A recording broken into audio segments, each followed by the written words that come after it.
We're baling bean stubble and harvesting a field of beans.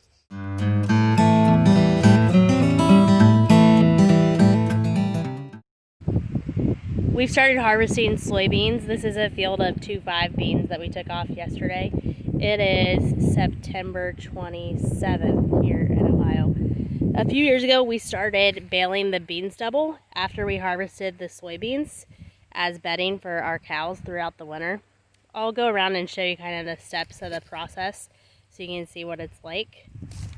So as the combine harvests the soybeans, it throws out the stems and the rest of the plant here in windrows.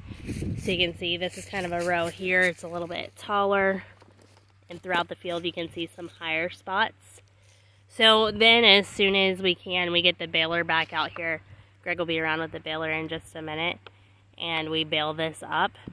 We have a large square baler, so we put this into 3x3x8 bales, and then we'll go around and pick these up and store them for the winter. We found that the bedding works really good for our cows. We like it. It breaks apart easily. It's nice and absorbent. It gives them a good hard bed to lay on. But still soft enough to lay, but it's hard so they don't sink, but still soft so they don't fall. Plus, cows have a thick enough skin and fur that they don't get poked. But if you have an animal that doesn't really has a thick skin and fur or whatever it has, like wool, that it would get poked, depending on the depth. These large square bales are really easy to store. They stack up nice, and we can keep them dry, stored inside until we're ready to use them for bedding. After we bale up the bean stubble, there's still a little vegetative matter left on the ground, so it still helps to hold the soil in place. We're really just taking off the part of the plant that would otherwise be wasted. So we still get some cover left out here on the fields for the winter, but we're able to utilize more of that plant in a manner that's going to help our operations bottom line. Greg's running the baler right now. We're getting ready to switch off, and I'm going to get in the tractor. But we'll ask him a few questions here, some of the specifics about the baler that he can answer better than I can. Today we're baling rotored bean stubble, 3x3 baler. We're making about 8 foot long, and we'll put barn storm and dump them a bit and spread them. The bean stubble seems to work well for older heifers. It seems to be super absorbent, and as long as you don't have to handle it too much, it's been through the rotor, and it's dry, it pretty much falls apart. And we're using a Heston 4755 baler today.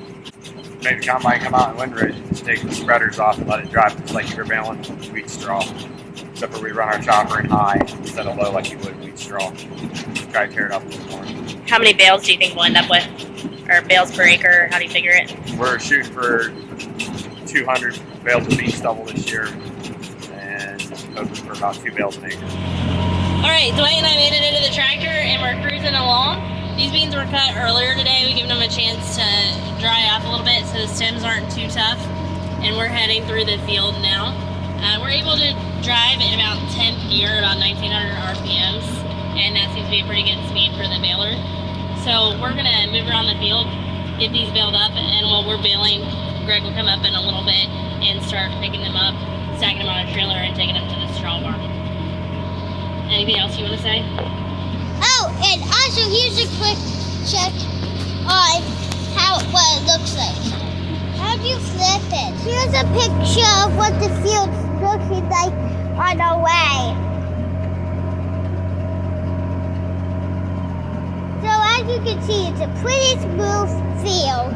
Most hay fields are bumpier than this because I've been on rides in a bumpy hay field. I got a gigantic headache from that field. But this one's nice and smooth? Yep.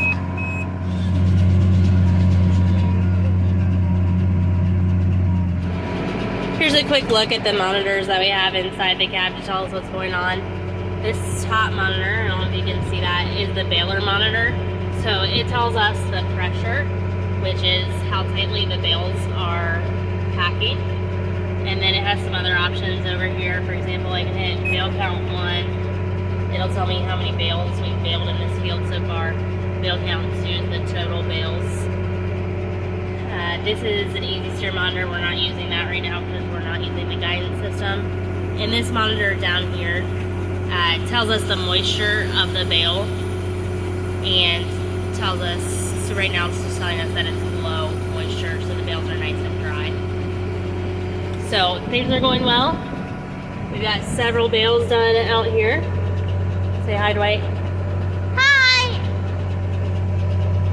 We're gonna keep baling, and Greg's gonna come pick up, and we're gonna get this job done today.